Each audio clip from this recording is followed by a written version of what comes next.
In today's video, I'm going to teach you how to divide and split multiple pages in a Microsoft Word document. Let's get started.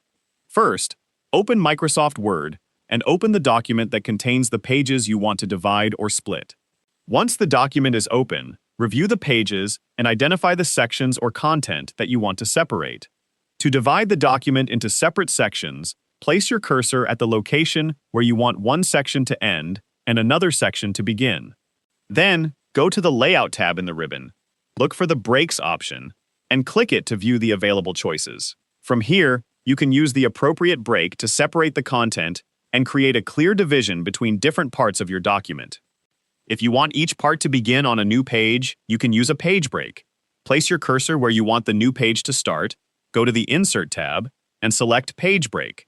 Word will move the content after the cursor to the next page, giving you a clean separation between the two parts. For documents that contain multiple sections, repeat the same process wherever you need another division. Place the cursor at the appropriate location, insert the required break, and continue through the document until the pages are separated according to your needs. You can also review the document after adding the breaks to make sure the pages are divided correctly. Scroll through the document and check that each section begins where you expect it to. If a break is in the wrong location, place your cursor around that area and make the necessary adjustment. When working with several pages, it is helpful to keep the document organized so that each section has a clear beginning and ending.